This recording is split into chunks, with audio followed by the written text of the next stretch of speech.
Mga kasayan, meron tayong Rusi 110, dalawang Rusi 110. Parehas full wave. Pero ano nga ba ang pinagkaiba? Ito kasayan, Rusi SS 110. Ito naman, Rusi Yuri Wave Style. Ito siya yung ano natin. Ang unang pagkakaiba niya rito ay sa wire.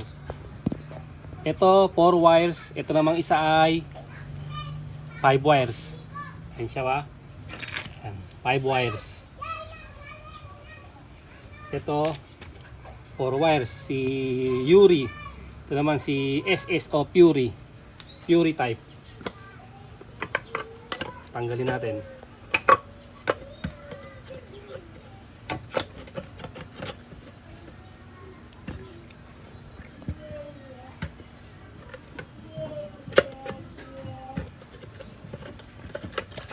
Ba, matayas.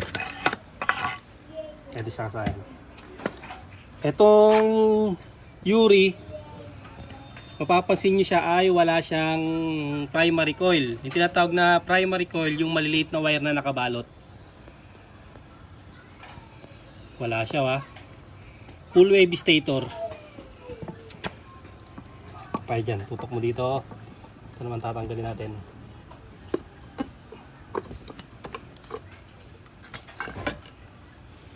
Wow, madumi na. Ito naman yung isa. Pansinin nyo, ha, ito makikita na kagad natin yung pagkakaiba.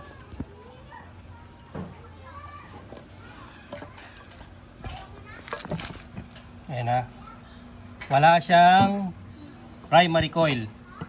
Ang primary coil na tinatawag ay ito yun, oh. Ayan, ha.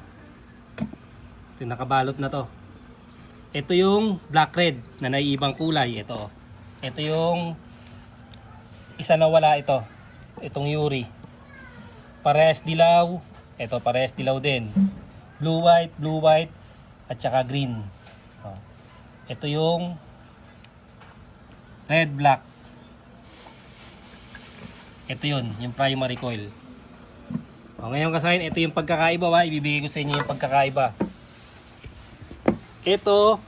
Itong Rusi Yuri, hindi siya pwede ng 5-pin CDI o 6-pin CDI.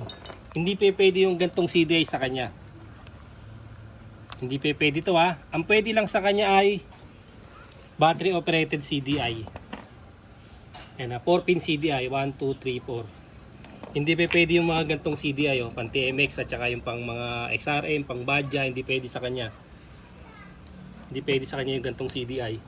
Ito, pwede lang siya sa battery operated CDI. Ito siya, ba? O, dito naman tayo sa kabila. Ito naman kabila na to, pwede sa 4-pin CDI at pwede rin sa hindi battery operated na CDI sa mga primary coil. Ayan siya, 5-pin, 5-pin, 6-pin, pwede siya. Pwede siyang pang TMX, pwede siyang pang Badja, pwedeng gamitin ng pang XRM, pang Wave, pang SYM bonus, pwede gamitin dito. Ito naman ang kagandahan sa kanya, pwedeng gamitin. Tapos, full wave na rin siya, parehas silang full wave. Ngayon kasayan, paano kung ilalagay natin to sa XRM 110? O, pag nilagay natin sa XRM 110 yan, automatic, full wave na yung ating XRM 110. Magkamukha sila ng XRM 110 na stator. Ayan, pansinin nyo, ha. O, meron din siyang primary coil. Tapos ang wire nga lang niya ay magkaiba.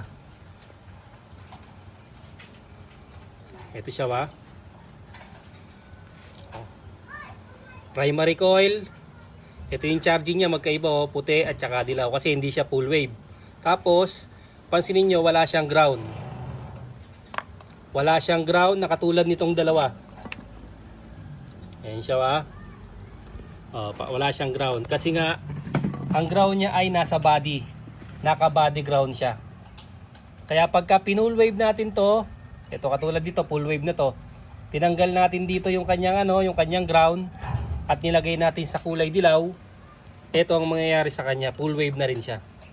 Ayan, magkasama na yung dilaw at saka yung yung ground. Full wave na rin, parehas na rin sila nito. Kaya pag nasira ito halimbawa, ganito yung stator nyo, ano, nasira, wala kayong mabili na ganito na full wave niya, ang gagawin nyo ay bibili kayo ng stator ng XRM 110, Wave 100, SYM bonus. Ganito yung gagawin nyo. Motopost Wave Style, Motorstar Idol 110, ganito yung mga stator niya. Ang gagawin nyo lang ay ipo-full wave nyo. Pag na-full wave nyo na, parehas na siya nito.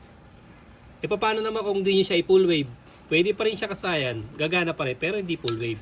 Hindi siya mas malakas mag-charge. Kasi pag full wave, mas malakas mag-charge. Balik kasayan ang pinagkaiba nito, hindi pwedeng gamitan ng may kill switch na CDI o may primary type. Dapat lang dito ay battery operated CDI. Ito lang yung pwede sa kanya. Samantalang ito, pwede to. Pwede rin siyang battery operated CDI. Pwede siya gamitan ng iba't ibang CDI. Yan ang kaibahan nilang kasayan ha. Rusi, Yuri Wave Style at ng Rusi SS110. Parehas full wave pero may pinagkaiba pagdating sa CDI. Pero pagdating naman sa charging, halos wala silang pagkakaiba. Parehas silang malakas mag-charge kasi parehas na silang full wave. Sana meron kayong kahit konting natutunan sa video natin. Hanggang dito na lang mga kasayan. Salamat sa panonood.